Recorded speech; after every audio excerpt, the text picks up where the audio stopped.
Florida's legislature has made numerous assaults against the initiative process. Their most recent is House Bill 5. And one of the key things it does is to ban paying petition circulators on the basis of how many signatures they collect, which is, of course, what anyone who's paying them wants them to do, is collect as many as possible. This is a hearing from a couple of weeks ago where Representative Grant explains why he's trying to do this.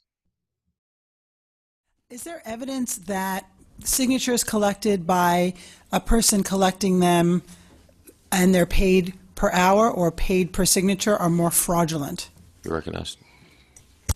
If you're asking specifically on the petition process, I don't know the answer to that. If you're asking specifically on societal behavior and broken commission plans, Wells Fargo is a fantastic example, where in fact Wells Fargo incentivized their employees based on the number of new accounts created. What they found was a massive amount of fraud that violated your privacy and my privacy, if you have any data at Wells Fargo, with manufactured accounts simply to meet a broken commission program. And so there is plenty of evidence of how broken commission structures will lead to bad actions. And to me, I don't need to wait until I have evidence of fraud. I simply need to find vulnerabilities of fraud to be at peace with protections against those vulnerabilities. To suggest that we have to wait for documented evidence. I mean, members, I find this fascinating. In 2012, we had plenty of warning about what the Russians intended to do, and it was laughed off. And then in 2016, the Russians very clearly and actively played in our election at the presidential level. I don't believe we as legislators should wait until after the fact that harm occurs to get serious about existing vulnerabilities that we know are in fact wide open and vulnerable. I would prefer we get much more proactive about it so that we maybe could put a stop to those things before they happen. You have a follow-up? Yes. Thank you, Chair. There were quite a few amendments in 2018. And do you know if the people who gathered the petitions were generally paid by the hour or paid by signature? Recognized. I have no idea. You know, that last statement, I have no idea, which is preceded by, I don't know. What he's basically saying is we need to stop this fraud without there being any fraud. And of course, when asked, he can't say anything except Wells Fargo. Well, if you take this to its logical conclusion, Representative Grant should be trying to outlaw every commission sales plan in the state of Florida, which would be disastrous because oftentimes you do need to set some incentives. If you were going to have somebody pick oranges for you, you probably wouldn't say, hey, I'll just pay you $20 an hour and take your time. You would say, I'll pay you X dollars per bushel. And what he's trying to do here with the pay per signature ban, which would actually be a criminal offense. So he would put people in jail for paying someone to go gather 100 signatures and saying, I'll pay you $1,000, $10 a signature, which would be way high, but just hypothetically. And he doesn't have any evidence there's fraud in the process, but he thinks all commission sales are fraudulent.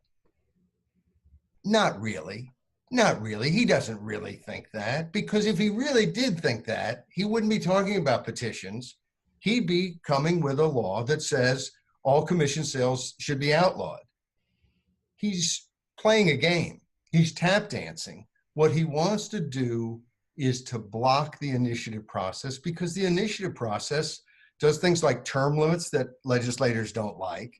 The legislature in Florida, even though it's a very close Republican Democratic state, when you see the presidential elections and Senate and governor elections, in the legislature, the Republicans have a huge majority. So if you're a partisan who doesn't believe in good government, or if you're a legislator who doesn't want the people to tell you what to do, then you might be this sort of person who would just want to destroy any democratic check on government. Just get rid of the democratic checks. We don't want that sort of citizen control of government. But even though I suspect I oppose some of the things that have been passed on the ballot in Florida, I don't want to destroy all democratic checks on government. That's insane. That is where the Republican Party is in the legislature in Florida. And it's just absolutely despicable, and it's a little scary. And this idea, I guess Wells Fargo wasn't a good enough boogeyman, so we have to be afraid of the Russians too. If we destroy the initiative process in Florida, somehow that'll get the Russians. So this is silliness, but it's not a funny ha-ha silliness. This is one legislator's belief that he can tap dance his way to destroying an essential check on government in Florida. And the governor, it's on the governor's desk. The governor could sign it. Hopefully it'll be sued, but this could be law very, very quickly in Florida. There was another part of this hearing. In fact, the whole hearing is just full of, well, I'm not allowed to say that word, but the whole hearing has just things that make you cringe and roll your eyes. But his next comment, I think, is worth listening to as well. Final. So is there any way to know that the signatures with so many people who signed those ballots, voted for the amendments, overwhelmingly, that there was fraud in the petition gathering process? Recognized. Your question inherently expresses the need for this legislation because none of us have any idea. None of us have any ability to look back and figure out how something got on our Constitution. Zero. So we just take people's word for it, and then it ends up in our Constitution where it is effectively permanent with very few exceptions. He really, this is the know-nothing bill of the century. He doesn't even seem to know how something gets not on the Constitution, like it's a stain or do you spilled your coffee on the Constitution, but actually in the text of the Constitution. But it's a very simple but arduous process. So he's playing it up that we have no idea what's going on. These measures just get on the ballot. Somehow we're clueless as to how, and they just get in the Constitution. We don't know how. Was there election? Was there not? Who knows? It's impossible to know, except I know, and anybody who reads the statutes or reads the Constitution of Florida knows you have to collect over 750,000 voter signatures to put a measure on in Florida. They have to be distributed throughout the state. I believe you have to qualify in, I think it's 20 congressional districts as well. Those signatures are not just, oh, you threw a pile of signatures on our desk, therefore you're on the ballot, who knows, what can we do? Those signatures are all checked. And of course, they're checked by the petition companies and the petition organizers or the grassroots groups that get volunteers going. They're all checking their signatures to make sure they have enough. Then they turn them over to the state, and the state looks at them and checks the actual signature on the form against the signature on the voter registration form. In all of that process, in literally millions of signatures through the years, Representative Grant can't point to a single case of verified fraud in this process, not a single one. And yet he's ready to put people in prison over doing something that they've been doing all the time. There's no problem. But of course, it's not just getting it on the ballot.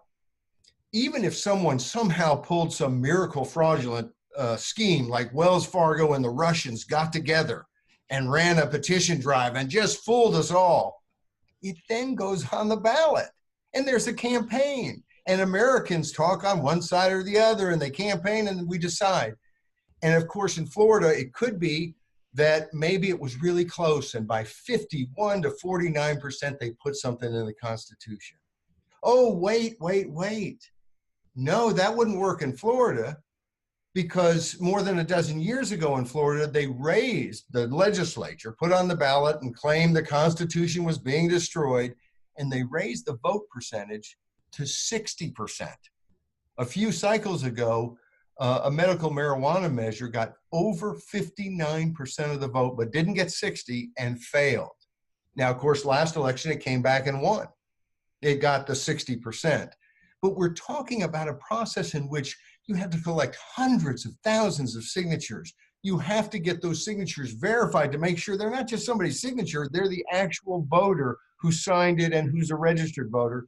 And then you've got to get a supermajority of 60% to prevail. And he seems to not have any clue as to how that works and thinks it's just too easy. Later in this hearing, the one thing and the only thing that he ever seemed to know about the petition process was that if his bill became law, it would dramatically increase the cost of doing petitions. And of course, that's exactly what he's after. These guys always complain that out-of-state billionaires are controlling things. And then they create a process that basically only billionaires can afford to use. We have been fighting it for years, and it's coming primarily from Republicans because, of course, they've gotten to where they control most of the legislatures in the country, the state legislatures. Before that, it was Democrats. We still have problems in states like California that are overwhelmingly Democrat, where they're passing things to try to block the process. In a state that's overwhelmingly Republican, it's the Republicans who are trying to block the process. We have to, as citizens, get together and say, partisanship, be as partisan as you want, but do not destroy the fundamental pillars of democracy because you want your side to win come hook or by crook.